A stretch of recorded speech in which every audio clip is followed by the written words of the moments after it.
நண்பர்களே, நீங்கள் பார்த்து கொண்டு இருப்பது உங்கள் குங்குமம் ரிவ்யூ. சரி வாங்க வீடியோக்குள்ள போய் என்ன நடக்க போகுது அப்படின்னு சொல்லிட்டு பாத்தீங்கன்னா, இலக்கியா உனக்கு நான் பல டைம் சொல்லிட்டேன் இந்த மாதிரி செய்யாதன்னு சொல்லிட்டு. ஆனா நீ என் பேச்சை இது வரைக்கும் கேட்கல. இப்ப பார்த்து எந்த நிலைமையில வந்து நின்று இருக்கேன்னு சொல்லிட்டு, இது நம்ம குடும்பத்துக்கு தேவையா சொல்லு பார்க்கலாம் அப்படின்னு சொல்லிட்டு மனசளவுல வந்து போயிட்டு நம்ம கௌதம் பேசின்னு இருக்காரு. சரி இப்படி ஒரு பக்கம் போயின்னு இருக்க, மறுபக்கம் என்ன நடக்குதுன்னு சொல்லிட்டு பாத்தீங்கன்னா, கரெக்டா நம்ம பைரவி இருக்காங்களா அவங்க தான் ஒரு பக்கம் டாப்பு டக்கரு டூப்பு டுக்கரு அப்படின்னு சொல்லிட்டு ஒரு டைலாக் விடுறாங்க. எதுக்காக அப்படின்னு சொல்லிட்டு பாத்தீங்கன்னா, அவங்களோட அட்டகாசமும் அவங்களோட ஆவேசமும் ஒரே அடியா அந்த குடும்பத்தை அழிக்க போகுதுங்க. ஏன்டா இப்படி சொல்ற, நம்ம பைரவி என்னடா பண்ணா அப்படின்னு சொல்லிட்டு பாத்தீங்கன்னா, பைரவியில தாங்க இவ்வளோ பிரச்சனையும். பைரவி தான் வேணும்னே கரெக்டா இலக்கியாவை பழி வாங்கணும்னு சொல்லிட்டு இலக்கியாவுக்கு எதிராக ஆதாரத்தை எல்லாமே திரட்டினாங்க. இதனால பயந்து போயிட்டு என்ன பண்றது ஏது பண்றது தெரியாம ஒரு பக்கம் திக்கு திணறி போய் முடிச்சுன்னு இருக்காங்க. சரி இப்படி ஒரு பக்கம் போனாலும் மறுபக்கம் என்ன நடக்குதுன்னு சொல்லிட்டு பாத்தீங்கன்னா, கரெக்டா நம்ம எஸ்எஸ்கே எனக்கு இருக்காங்கல்ல, அவர் வந்து கரெக்டா பைரவி கிட்ட சொல்றான், பைரவி இதோ பாத்துக்கோ, எப்படியாவது அந்த இலக்கிய இனிமேல் ஜெயில விட்டு வெளியே வரக்கூடாது. அவ ஜெயில விட்டு வந்தா அடுத்த செகண்டே உன்னோட பிளான கிளாப்ஸ் ஆயிரும். கௌதமும் ஒரு பக்கம் பிசினஸ்ல முன்னேறுவான். அதுக்கப்புறம் எனக்கு அடிபட்டுரும். உனக்கு தேவை இலக்கிய அவனை விட்டு பிரினா, அதுக்கு ஒரே வழி நீ இப்ப பண்ண போறதா அப்படின்னு சொல்லிட்டு எஸ்எஸ்கே நீ சொல்றதுல ஒரு நியாயமான விஷயம் இருக்கு. மறுபக்கம் என் மகன் அவன் பிசினஸ்ல ஜெயிக்கிறது அவனோட இஷ்டம்.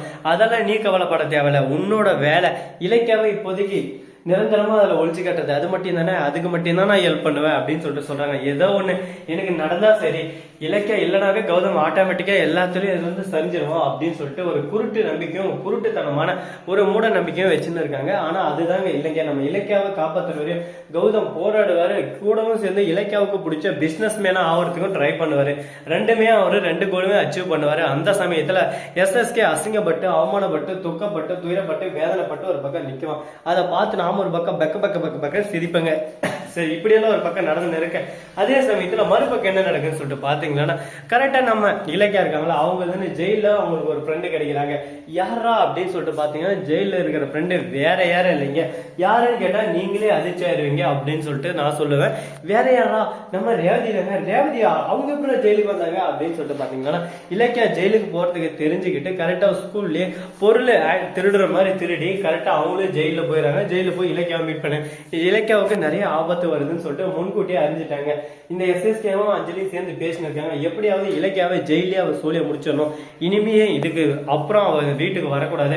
அதுக்கு ஒரே வழி ஜெயிலே அவர் சூழிய முடிச்சிடணும் அப்படின்னு சொல்லிட்டு பேசினிருக்காங்க. இதை கேட்டது எனக்கு பக்கு பக்கு பக்கு திக்கு திக்கு திக்குன்னு ஆயிடுச்சு. என்னடா இது, இலக்கியாவை முடிக்கிறதுக்கு இந்த மாதிரி எல்லாம் சரி திட்டம் திட்டாங்களா? நம்ம இலக்கியா பாவண்டா, அவங்க போய் என்ன பண்ணாங்க சொல்லுங்க பார்க்கலாம். அவங்க கொலை பண்ணுன்னு சொல்லிட்டு இருக்காங்க. மிஞ்சி மிஞ்சி போனா என்ன பண்ண போறாங்க? கரெக்டா அந்த வீட்டுல இது தப்பு, இது நியாயம், அது கண்ணி, அது கட்டுப்பாடு அப்படின்னு சொல்லிட்டு குடும்பத்தை வழி நடத்துறதுக்கான எல்லா பொறுப்பையும் ஒரு பக்கம் அவங்களே எடுத்து நடத்தின்னு இருக்காங்க. அப்படிப்பட்ட நம்ம இலக்கியாவை போட்டு தள்ளத்துக்கு பிளான் பண்ணிருக்காங்க. இதெல்லாம் எங்க போய் முடிய போகுதுன்னு சொல்லிட்டு தெரியலங்க. குடும்பம்னா ஒரு ஒற்றுமை ஒரு பலம்னு சொல்லிட்டு சொல்லுவாங்க. ஆனா எங்க குடும்பம்னா ஒற்றுமை இல்ல, பொறாமை, போட்டி, பொறுக்கித்தனம், இப்படிதான் போயின்னு இருக்கு. இது எங்க போய் முடிய போகுதுன்னு சொல்லிட்டு தெரியல. சோ நண்பர்களே, இந்த வீடியோ பிடிச்சிருந்தா லைக் பண்ணுங்க, கமெண்ட் பண்ணுங்க, ஷேர் பண்ணுங்க, டிண்டிங் பெல்ல தட்டி விட்டு போங்க.